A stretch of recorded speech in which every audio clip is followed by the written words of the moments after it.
Olá, sejam bem-vindos a mais um episódio do Bioagrotech, seu podcast descomplicando o mundo dos produtos biológicos na agricultura. Eu me chamo Isabela Tavares, caso você seja novo aqui e não me conheça, eu sou biotecnologista e entomologista, e hoje a gente vai falar de um bacillus que está ganhando cada vez mais espaço no biológico, que é o Bacillus metilotrópicos.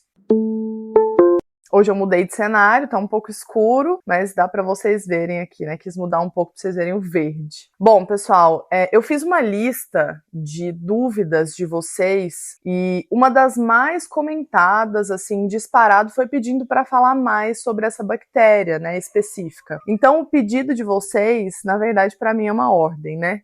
Inclusive, algumas dessas dúvidas, elas vieram do nosso grupo VIP do WhatsApp. Se você ainda não tá lá, o link tá na nossa bio do Instagram, @bioagrotech.podcast, ou manda um oi que a gente te envia o link também. Qualquer coisa eu deixo aqui na descrição do episódio também. A gente tá com mais de 70 pessoas do Brasil inteiro trocando várias informações sobre biológicos, então vem fazer parte dessa comunidade, que, na nossa opinião, tá faltando muito hoje, essa troca de informação. Então o grupo é justamente para isso. Bom, se você já trabalha com biológicos, provavelmente você já ouviu falar do Bacillus subtilis, do Bacillus amyloliquefaciens, belezenses. Mas e o Bacillus metilotrópicos? O que ele tem de diferente? E por que tem várias empresas lançando produtos com essa espécie? É exatamente isso que a gente vai destrinchar nesse episódio. E também eu estava sentindo falta de fazer um episódio sobre bacilos específicos, sobre fungos, enfim. Então a gente vai voltar a falar um pouco disso. A gente terminou a série sobre manejo biológico específico em cada cultura. Se você não escutou, tá super legal, um resumão aí dos biológicos para cada cultura. A gente falou de milho, algodão, cana-de-açúcar, soja, até pastagem. Então, assim, tá imperdível. Corre lá e escuta se você não escutou ou assiste, enfim, que agora a gente tá em vídeo.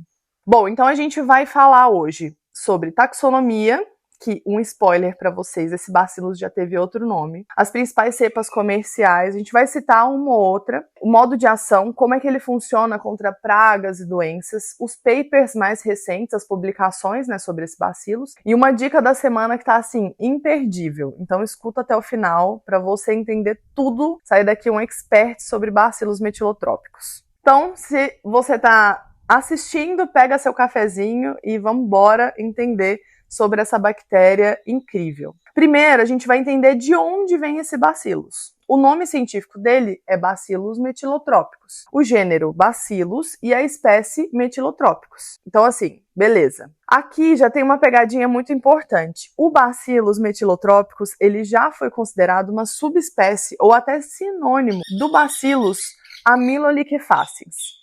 Gente, eu tô num lugar aqui que tem tanto passarinho, então provavelmente vocês vão escutar muito barulho de passarinho. Acho que as outras vezes que eu tô gravando aqui na fazenda, que fica mais fácil, às vezes tem que vir pra cá, enfim, né? A gente trabalha com gado de corte aqui na fazenda e eu aproveito pra gravar os episódios pra vocês aqui, até porque eu amo a paisagem daqui e adoro também essa interação aí com a natureza. Então vocês vão escutar bastante, né? Espero que a gente consiga editar bem, mas ao mesmo tempo, porque a Sophie arrasa na edição, tá?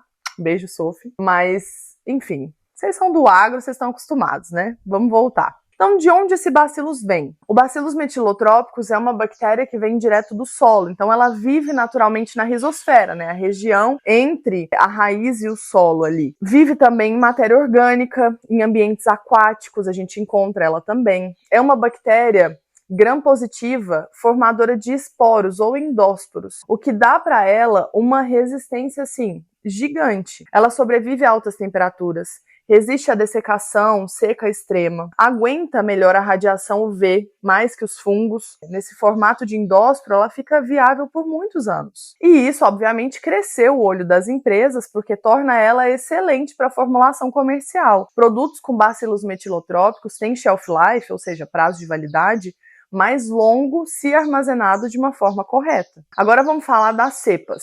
Então já pega papel e caneta aí para você anotar e ficar por dentro que cepas a gente tem hoje em dia. Não vou citar todas, mas vou citar as mais importantes. Por que não adianta falar só bacilos metilotrópicos de uma forma genérica? Porque cada cepa tem uma característica específica. As principais cepas comerciais no mercado hoje são Bacillus metilotrópicos CN, CM e 5140, uma das mais usadas comercialmente. Tem ação principalmente como bionematicida e promotora de crescimento e está presente assim em vários produtos registrados do Brasil. Bacillus metilotrópicos FZB24 também está nessa lista. É uma cepa alemã muito estudada, tem forte ação antifúngica, ou seja, produz lipopeptídeos que matam esses fungos patógenos e é usada para o controle de doença de solo, como Fusarium, Rhizoctonia. A gente também tem um Bacillus brasileiro, que é da UFLA, 285. Ela foi isolada pela Universidade Federal de Lavras e é testada contra nematóides, patógenos de solo, mas ainda essa cepa está em fase de desenvolvimento comercial. Outras cepas comerciais, B57, YJ1, M41, são cepas asiáticas e americanas. Mas como que eu identifico a cepa ali no produto? Então você vai abrir a bula,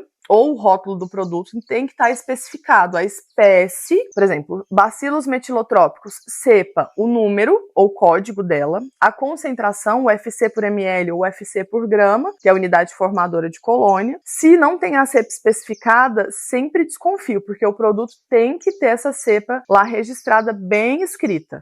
Inclusive, pessoal, se você tem dúvidas sobre o UFC, sobre cepa, a gente tem um episódio específico inteiro falando sobre cepa, concentração de produto. Então, se você ainda não escutou, volta lá que vai te ajudar a entender muita coisa básica que a gente fala no mundo dos produtos biológicos, que talvez possa ser difícil para você entender. Agora, a parte mais importante. Como o Bacillus metilotrópicos funciona no campo? Bom, ele tem 4 grandes modos de ação. Inclusive, vocês já sabem bem, porque a gente já falou bastante sobre 3 desses modos de ação durante os episódios aí ao longo do tempo. Mas vamos lá. Então, já anota as principais.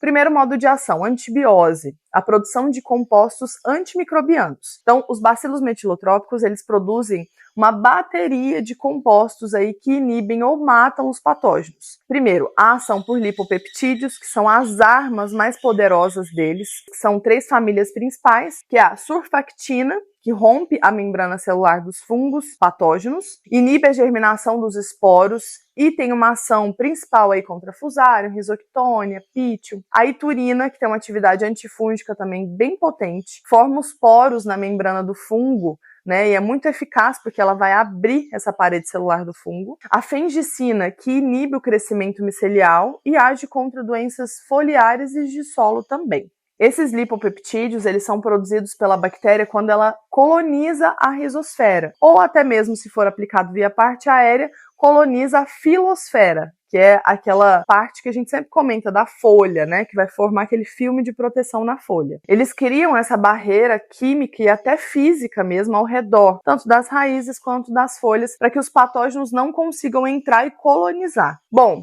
a outra é a enzima hidrolítica, né? A segunda é as enzimas hidrolíticas.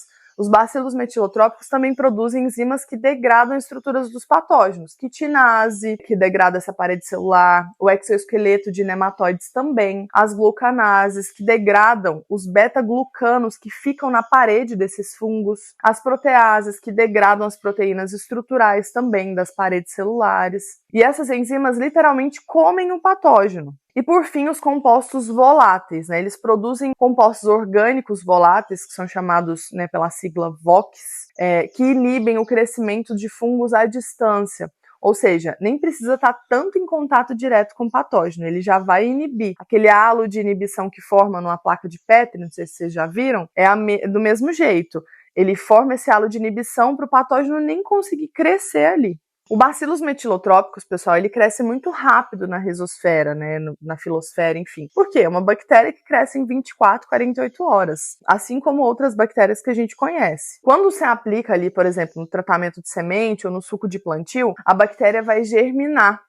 Então, o esporo vai se transformar em uma célula viável. Não sei se vocês já viram alguma foto aí de laboratório, a gente consegue ver os endósporos, os esporos, né, das bactérias, e as células viáveis, geralmente esse for bacilos em formato de bastonete mesmo. E essa bactéria coloniza rapidamente e vai ocupando esses espaços físicos, consome esses nutrientes, ferro, carbono que estão ali. A diferença é que os patógenos fazem da mesma forma, mas eles não causam danos para as plantas. Então, por isso que a gente utiliza ele a nosso favor. Então, com isso, quando um patógeno, por exemplo, a cercóspora, tenta colonizar a mesma folha, ela vai encontrar o espaço já ocupado pela bactéria, os nutrientes já consumidos, o ambiente está super hostil para o patógeno, porque tem vários lipopeptídeos que são produzidos ali para matar o patógeno que vai chegando. O resultado, esse patógeno não consegue se estabelecer. Basicamente é isso. Um outro modo de ação é a indução da resistência sistêmica. E assim, na minha concepção, é um dos mais inteligentes. Por quê? O Bacillus metilotrópicos vai colonizar as raízes ou a filosfera, enfim, e vai avisar a planta que tem um micro-organismo ali. Só que ele é benéfico. A planta vai responder ativando vários genes de defesa, mas ela não está sendo atacada. Então ela fica em estado de alerta. Por exemplo, uma vacina. A gente começa a produzir vários anticorpos e não necessariamente utilizar se for uma vacina antiviral, nos vírus inativados que estão sendo aplicados no nosso corpo, né? Então nosso corpo fica em estado de alerta. Então a planta da mesma forma. Então, o que acontece? O bacillus vai colonizar a raiz, a planta detecta esses lipopeptídeos e outras moléculas bacterianas que são formadas nesse estágio. Os genes de defesa são preparados, é feito o priming, que a gente tem um episódio específico sobre isso. E quando um patógeno real ataca, a planta responde muito mais rápido e muito mais forte. Isso se chama indução sistêmica de resistência, ou resistência sistêmica induzida, enfim, o ISR. A planta ela vai produzir fitoalexinas, que são compostos antimicrobianos naturais, enzimas de defesa, quitinase, peroxidase, o reforço da parede celular, né, ela reforça, isso é muito bom. O resultado é a planta mais resistente a doenças e a estresses abióticos, por exemplo, seca, salinidade, então ajuda tanto nos estresses bióticos, que são os outros patógenos, quanto abióticos. Além de proteger contra doenças, bactérias, bacilos metilotrópicos promovem o crescimento da planta. Como? Solubilização de fósforo, libera fósforo fixado no solo, produção de fito-hormônios, auxinas, giberilina, citocinina, estimula o crescimento radicular, fixação de nitrogênio em menor escala. Algumas cepas fixam pequenas quantidades de nitrogênio, a produção também de siderófilos, ou seja, quelam os fósforos do solo e disponibilizam para as plantas. Então, sensacional também. O resultado é um sistema radicular de 20 a 30% maior, com as plantas mais vigorosas. Então a gente vê o resultado muitas vezes até a olho nu no campo. Então, resumindo os modos de ação. Primeiro, antibiose vai matar o patógeno com lipopeptídeos e enzimas. Competição vai ocupar espaço e nutriente antes dos patógenos. Indução de resistência deixa a planta preparada para se defender. Promoção de crescimento, a raiz vai ficar mais forte e maior. É por isso que o Bacillus metilotrópicos é tão versátil, ele atua em várias frentes ao mesmo tempo. Então, eu quis trazer para vocês também algo da ciência mais recente, 2022, 2025, o que foi publicado sobre o Bacillus metilotrópicos. Bom, o primeiro paper é sobre controle de Fusarium em tomate.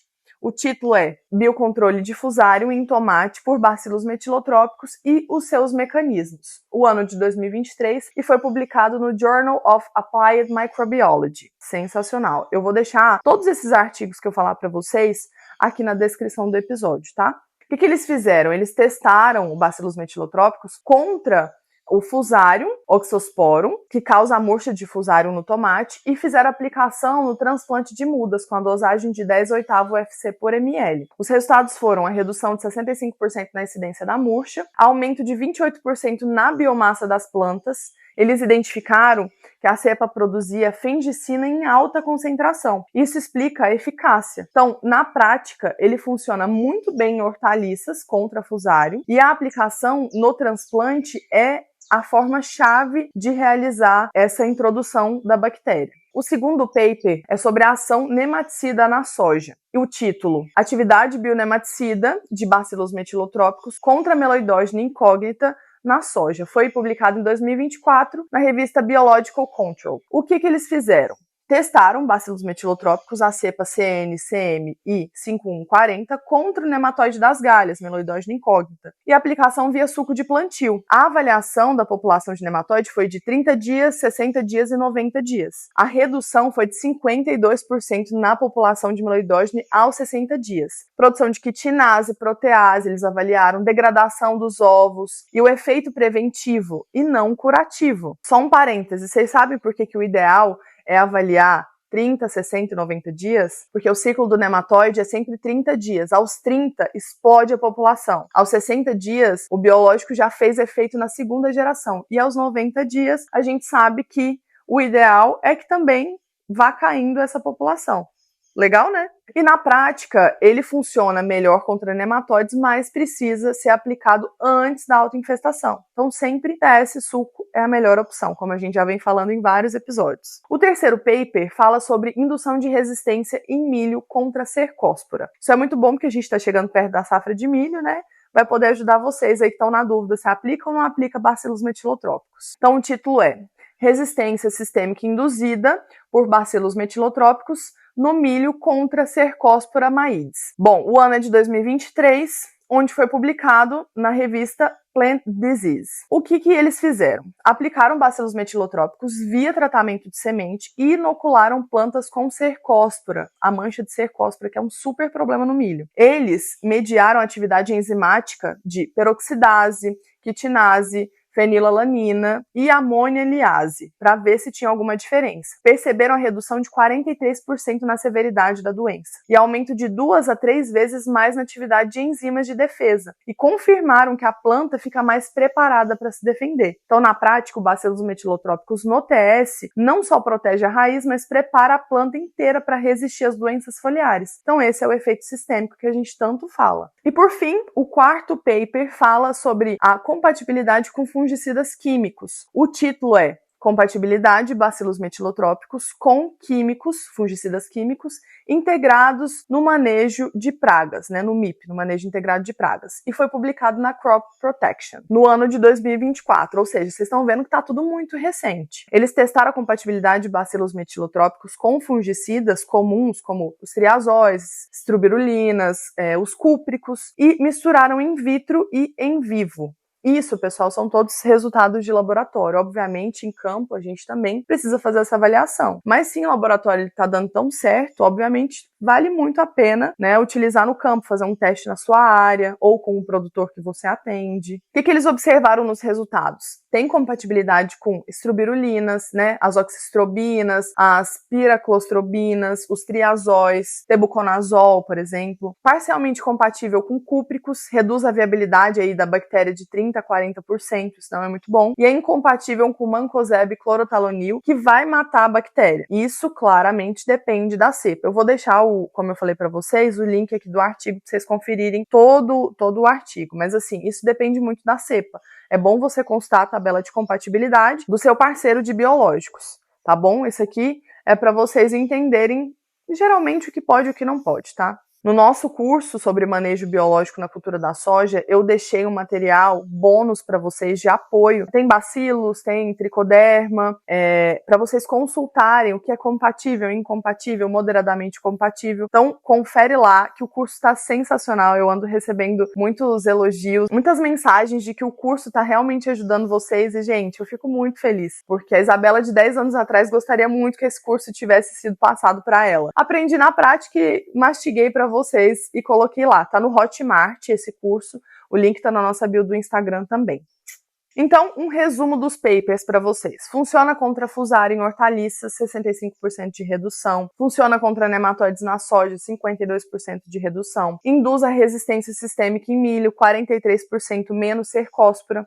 E é compatível com grande parte dos fungicidas aí, exceto os multissítios. Claro que tudo depende da cepa, então a gente está falando de uma forma geral, como eu falei para vocês. Ou seja, a ciência recente confirma o que o mercado está observando já faz um tempo, que o bacilos metilotrópicos ele é versátil e é eficaz. Claro que vale a pena testar. Então, bom saber, né? Então, algumas dicas para vocês escolherem os produtos. Verifica sempre a cepa, nem todos os bacilos metilotrópicos é igual, a cepa importa muito. Concentração de no mínimo 10 a 8º UFC por ml ou UFC por grama para ter eficácia. Formulação, preferir o líquido concentrado, é mais estável que o pó molhável, geralmente tem 2 anos de prateleira e tem base de esporo, que vai resistir muito mais, o prazo de validade. Checar se o produto não está vencido para não ter população morta. Armazenar em local fresco, menos de 25 graus graus Celsius e proteger contra a luz, o raio V. Para consultar onde estão os produtos registrados, no sistema da Agrofit, do mapa, pode acessar agrofit.agricultura.gov.br. Lá você vai buscar pelo ingrediente ativo, que é bacilos metilotrópicos, e vai filtrar por cultura, praga, doença. Lá você vai ver todos os produtos registrados, doses recomendadas, culturas autorizadas. E é isso, pessoal. Se você gostou desse episódio, compartilhe com aquele colega que trabalha com biológicos, tem dúvidas sobre esse bacilos específico. Inclusive, se vocês têm alguma dúvida, deixa pra gente nos comentários. No TikTok a gente recebe muita pergunta, então pode mandar lá pra gente no Instagram, lá no direct, que a gente gosta muito de responder, tá? E entra lá no nosso grupo VIP, que vocês não vão se arrepender, tá super legal, cheio de gente diferente. É isso, pessoal. Semana que vem, às 6 da manhã, a gente tem um novo episódio. Eu espero vocês. Tchau, tchau.